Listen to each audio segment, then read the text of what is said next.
Small towns always seem peaceful. Everyone knows each other, doors stay unlocked, and secrets, well, they rarely stay buried for long. But in 2017, the quiet town of Maple Hollow, Vermont, learned that evil doesn't always come from shadows. Sometimes it's right next door. This is the story of Emily Carter, the art teacher who vanished without a trace, and the shocking secret that tore a community apart. Maple Hollow was the kind of place you drive through without noticing. A single main street, a diner, and a high school where Emily Carter taught art. Emily was 29, bright, kind, with a smile that could light up any room. Her students adored her. She'd moved there just 3 years earlier, after a messy breakup and a promise to start fresh. Beat pause. Tone shifts slightly darker. On October 12, 2017, Emily didn't show up for work.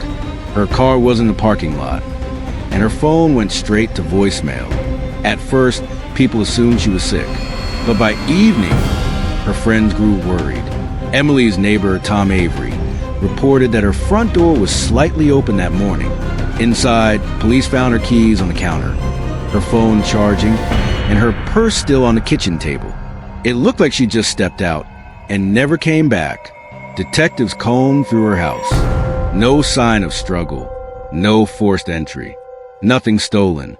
Then they checked her backyard and found something strange. Footprints leading into the woods.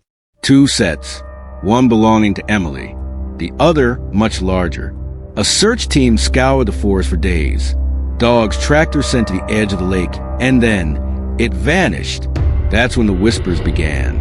Some locals said they saw her arguing with someone near the lake the night before.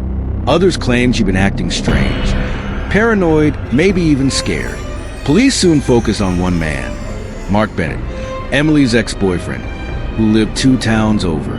Mark insisted he hadn't seen Emily in months. He had an alibi.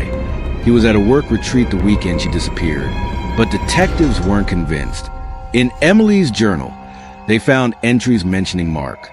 He won't stop calling. I feel watched. I keep seeing his truck. Still, there wasn't enough evidence to arrest him. Weeks turned into months. The case went cold. Until spring 2018, when a local fisherman made a discovery that would reopen everything. About 2 miles downstream from Maple Lake, he found a rusted toolbox lodged in the mud. Inside were a woman's watch, paintbrushes, and a set of car keys. The serial number on those keys? They matched Emily Carter's missing Honda Civic.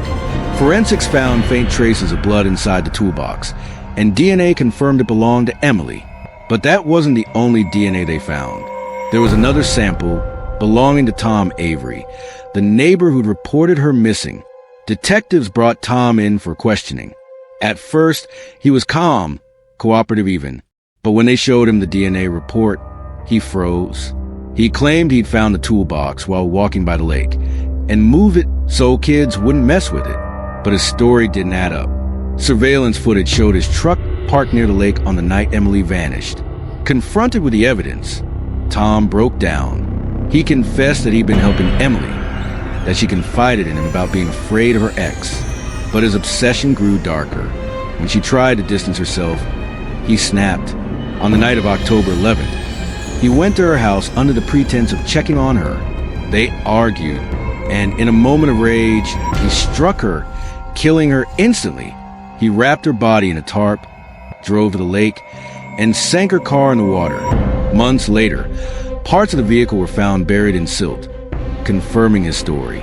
Tom Avery was convicted of second-degree murder and sentenced to 45 years in prison. Emily's family finally got answers, but not closure. Her mother told reporters, "Tom was our friend. He came to her memorial. He hugged me while knowing exactly what he'd done." Maple Hollow still holds a memorial every October. The lake remains quiet, peaceful, even. But locals say when the fog rolls in, you can still feel something watching from the water. Emily's art still hangs in the school, a reminder of how quickly trust can turn into tragedy. I'd love to know what you think. Was justice truly served? Don't forget to like, share, and subscribe for more true crime stories just like this. Until next time, stay safe, stay aware, and remember, sometimes monsters don't look like monsters at all.